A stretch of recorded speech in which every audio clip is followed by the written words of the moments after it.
Welcome to the Phone Arena video review of the BlackBerry Tor 9630. The Tor is a dual-mode CDMA and GSM phone, slated for launch on both Verizon and Sprint on the 12th, and has also been spotted in Alltel livery. The Tor serves as a replacement to the Curve 8330.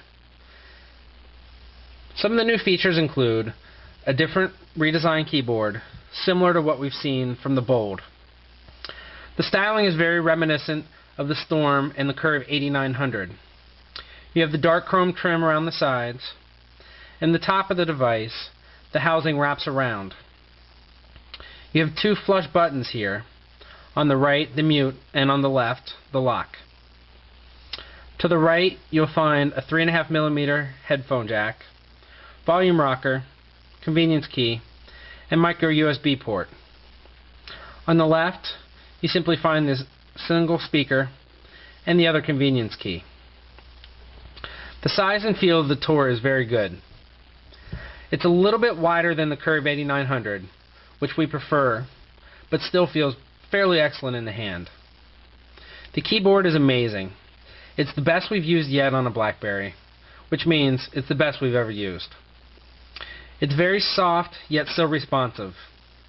Our only cause for concern is that because it's so soft out of the box, as it breaks in, it may become too soft for some users. Still, this is just a concern, and there's no real reason we believe this will happen. We like the addition of the black trackball as opposed to the white one.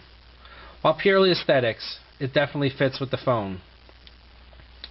The back of the device has a soft touch feel around the sides, and then the glossy black in the middle. It has a 3.2 megapixel camera with LED flash. Unfortunately, the camera performance was rather poor, especially for a camera with autofocus and image stabilization. Still, most people aren't buying this phone for the camera. The software is 4.7, something we first saw on the Storm, and as of yet haven't seen on a non-touch device. There's not a whole lot different here. To the novice user, it'll look the same as 4.6. There are a few minor things. For instance, these drop-down menus are now shaded. And other things, like in the in the music player, we now see a little bit more information. All very minor tweaks, and that's our biggest complaint with the Tor, and BlackBerry in general for that matter. The software just isn't up to snuff with today's smartphones. It's excellent in terms of stability, it's excellent in terms of usability. However, it doesn't have that wow factor, it doesn't have that ease of use, it doesn't have that that'll capture the general public. The Tor, like any BlackBerry, is an amazing device for IT professionals and business professionals alike. It's the recommended device for those types of users. However, BlackBerry is definitely going after a more consumer market nowadays, and in order to do so, they're going to need to completely revamp their software. It's still hard to find fault with the Tor, though. It's an amazing piece of hardware, and definitely a much better keyboard than we've seen even on past BlackBerries. BlackBerry fanboys will be in love with this device, and rightfully so.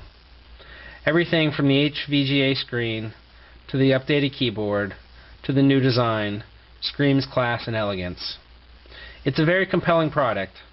We just hope Ring doesn't dig themselves too much of a rut with the software.